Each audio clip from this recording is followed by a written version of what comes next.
Kembali lagi di Cerita Cinta Channel. Jangan lupa like, comment, and subscribe ya. Terima kasih. Aku akan segera mengurus surat perceraian kita, dan aku akan membawa ibuku pergi dari sini. Rumah ini, kamulah yang berhak. Jaga diri kamu baik-baik, ujar Daniel lalu pergi. Mas, kamu sadar dengan apa yang kamu ucapkan?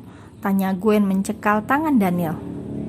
Aku sadar 100%, aku talak kamu dengan kesadaran penuh dan tidak ada hasutan maupun paksaan dari siapapun. Jawab Daniel lalu melepaskan tangan Gwen lalu pergi. Kamu jahat, Mas, kamu jahat. Gumam Gwen pelan sambil memukul-mukul dadanya. Kenapa begitu mudah kamu menyerah dan meninggalkanku begitu saja? Hampir 11 tahun kita bersama, melewati suka duka bersama. Tapi kenapa kamu menyerah begitu saja hanya karena masalah seperti ini? Bahkan kamu tidak bertanya padaku apa yang sebenarnya terjadi. Gwen terus menangis sambil meringkukkan tubuhnya di lantai. Hatinya hancur berkeping-keping. Rumah tangganya kini sudah berakhir. Semua sudah selesai. Sedangkan Daniel, ia pun segera melajukan mobilnya dengan kecepatan penuh. Ia sudah tak sanggup lagi menahan air mata yang membuat dadanya begitu sesak. Berulang kali ia memukul setir mobilnya dan berteriak kencang. Maafkan aku sayang, maafkan aku, ujar Daniel di sela tangisnya. Aku tidak sanggup bila harus jujur padamu. Aku yakin kamu akan mendapatkan yang jauh lebih baik dariku. Kamu berhak bahagia dan aku tidak bisa memberikan kebahagiaan itu. Aku sangat mencintaimu sayang, sangat mencintaimu. Tapi aku juga gak bisa mengurungmu di dalam sangkar. Kamu berhak bahagia. Aku yakin ini adalah keputusan terbaik untuk kita. Daniel terus menangis dan meraung di dalam mobilnya. Keputusannya untuk melepaskan Gwen sudah ia rencanakan dari dulu saat dirinya tahu bahwa ia tidak akan bisa memiliki anak. Awalnya Daniel masih ingin mencoba, namun ia juga tidak tega saat melihat Gwen harus terus berperang batin dengan sang ibu. Sejujurnya Daniel juga kurang percaya dengan apa yang Gwen lakukan pada ibunya. Namun lagi-lagi Daniel terpaksa menggunakan alasan itu untuk berpisah dengan Gwen. Daniel tidak bisa melihat Gwen terus bersedih dan menangis karena ucapan sang ibu. Aku mencintaimu Gwen, sangat mencintaimu, gumam Daniel pelan. Sejak kepergian Daniel dari rumah, Gwen sama sekali tidak bisa tidur. Dirinya terus menangis meratapi rumah tangganya. Sungguh, Gwen tidak percaya bahwa Daniel akan benar menceraikannya. Tok tok tok. Berulang kali Nina mengetuk pintu kamar Gwen, namun tidak ada jawaban apapun. Gwen mendengar, namun dirinya begitu enggan untuk beranjak dari tempat tidur. Ia masih menatap kosong ke arah depan dengan mata sembab dan sesekali masih terdengar suara isak tangis dari mulutnya. Gwen kembali menerawang, membayangkan saat-saat pertama dirinya dan Daniel bertemu dulu. Dulu saat keduanya masih berada di semester pertama kuliah, Gwen yang saat itu mengalami kebocoran pada ban motornya akhirnya mendorong motor sampai beberapa kilo untuk mencari bengkel. Sampai tiba-tiba Daniel datang menawarkan bantuan dan mengantarkan Gwen pulang. Sejak saat itu keduanya dekat dan menjalin hubungan. Gwen yang notabene-nya memang seorang yatim piatu begitu bahagia saat keluarga Daniel begitu terbuka akan dirinya. Gwen Prameswari, maukah kamu jadi pacarku? Aku memang bukan anak orang kaya, namun aku akan memberikan seluruh cintaku untukmu. Aku janji akan membuat kamu menjadi wanita paling bahagia di dunia ini, ucap Daniel sambil memberikan setangkai bunga mawar merah kepada Gwen. Gwen tersenyum getir kala mengingat momen-momen itu. Air mata kembali menetes membasahi pipinya. Wanita paling bahagia, cibir Gwen dengan tawa getirnya. Kamu jahat, Mas, kamu jahat, gumam Gwen lagi sambil menarik nafasnya panjang. Mengapa harus berakhir secepat ini? Mengapa semua berubah dalam waktu sesingkat ini? Padahal dulu, Ibu Dewi sangat antusias mendukung hubungan Daniel dan Gwen. Bahkan saat Daniel dijebak oleh Laura selaku sahabat Gwen, Ibu Dewi tetap mendukung Gwen dan memarahi Daniel habis-habisan. Ibu Dewi adalah sosok ibu terbaik untuk Gwen karena ia selalu menyayangi Gwen. Namun, sikap Ibu Dewi langsung berubah sejak saat usia pernikahan Gwen dan Daniel menginjak 1 tahun. Sifat Ibu Dewi mulai berubah sinis dan pedas pada Gwen, lantaran Gwen yang belum juga hamil. Dret, dret, dret. Gwen meraih HP-nya, melihat siapa yang menelponnya. Ia berharap Daniel, namun harapan itu pupus kala nama Syifa lah yang tertera di sana. "Halo?" jawab Gwen dengan suara serak habis menangis. "Gwen, lo oke? Lo kenapa? Suara lo kayak gitu?" tanya Syifa beruntun saat mendengar suara Gwen yang begitu parau. "Syif, gue izin ya, hari ini gue gak kerja," kata Gwen lirih tanpa menjawab pertanyaan Syifa. "Gwen, ayo oke? Bilang sama gue, Gwen. Gue ke rumah lo sekarang ya," tawar Syifa yang merasa ada yang tidak beres pada sahabatnya. "Enggak," jawab Gwen dengan cepat.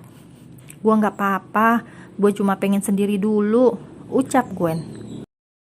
"Ya udah kalau begitu, kalau ada apa-apa segera hubungi gue ya.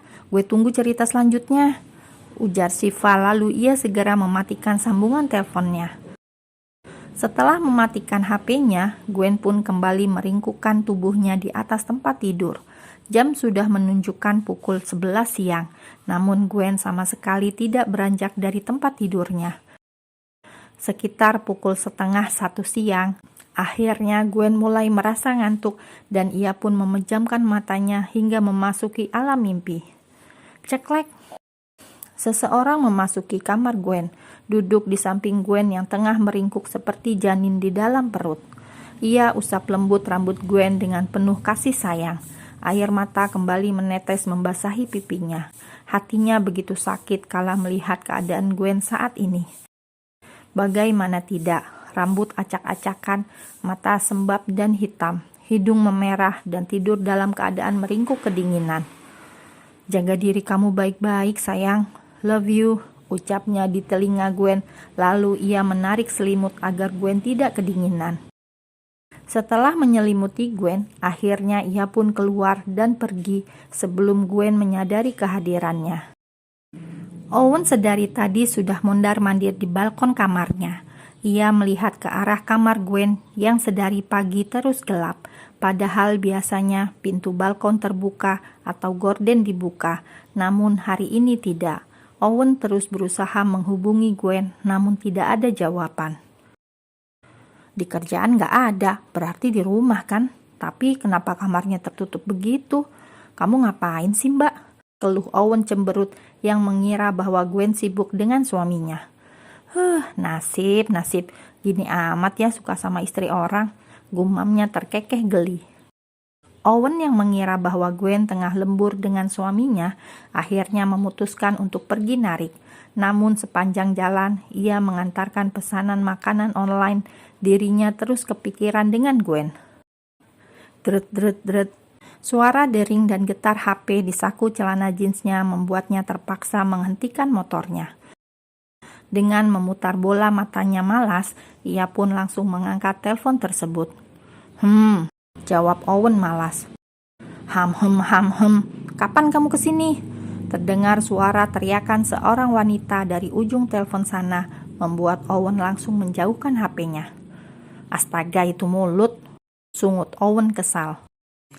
"Di mana sekarang?" tanyanya dengan suara biasa. "Masih di Cempaka. Kenapa?" tanya Owen. Kenapa? Buruan kesini nggak?" ucapnya lagi kembali berteriak. Iya, bawel banget sih. Awas aja nanti gua sampai sana gua lakban itu mulut," saut Owen. Lalu ia segera mematikan sambungan teleponnya. Sementara orang yang di seberang sana terkekeh geli mendengar gerutuan Owen. Sedangkan di sebuah apartemen yang lumayan terbilang mewah, seorang laki-laki dewasa tengah tertidur meringkuk di atas sofa sambil memeluk erat sebuah foto pernikahannya. Sejak ia kembali dari rumahnya tadi siang, dirinya kembali menangis sambil memeluk foto figura pernikahannya. "Gwen, maafkan aku," gumamnya terus-menerus sedari tadi. Air mata tak henti meleleh membasahi pipinya. Bahkan ia belum makan dan sampai tidak masuk ke kantor karena hal ini. Katakanlah ia cengeng. Ya, dia sangat cengeng. Bahkan dulu sewaktu pacaran, ia melihat Gwen kesakitan karena kecelakaan motor dengannya. Ia tak henti-hentinya meminta maaf sambil menangis. Ia tak sedetik pun meninggalkan Gwen, padahal luka pada tubuhnya juga lumayan parah. Namun rasa khawatirnya pada Gwen lebih besar dibanding rasa sakit yang ia rasakan. Dan kini dirinya kembali menggoreskan luka pada Gwen. Bahkan kali ini luka itu lebih parah dan menyakitkan. Bila dulu saat kecelakaan luka Gwen bisa disembuhkan oleh dokter, tapi kali ini siapa yang akan mengobati luka hati Gwen? Memikirkan hal itu membuat hati Daniel kembali teriris dan sesak. "Sayang, maafkan aku, apakah kamu sudah makan?" Tanyanya lagi sambil mengusap dan menatap foto Gwen yang tersenyum dengan ceria dan memegang sebuah bunga. "Baru sehari kita berpisah, mengapa rasanya sudah sesakit ini? Apa aku sanggup nantinya? Ya Tuhan, mengapa sesakit ini?" gumam Daniel. "Tidak akan ada yang membangunkanku lagi. Tidak akan ada yang menyambutku pulang kerja lagi. Tidak akan ada yang merengek padaku lagi. Tidak akan ada yang menelponku dan memanggilku dengan kata sayang lagi. Tidak akan ada yang memelukku lagi saat tidur. Ya Tuhan, mengapa dada ini begitu sesak? Astagfirullah." Daniel terus bergumam sambil terus membayangkan hari-harinya waktu bersama dengan Gwen. 11 tahun mereka menghabiskan hampir seluruh waktu bersama, dan kini semua berakhir. Takkan ada kemesraan lagi di antara mereka. Sungguh Daniel saat ini sangat ingin pulang dan memeluk tubuh istrinya. Maksudnya mantan istri. "Gwen!" teriak Daniel kembali menangis dan meremas tangannya dengan kuat. Lalu ia memukul meja hingga membuat tangannya berdarah.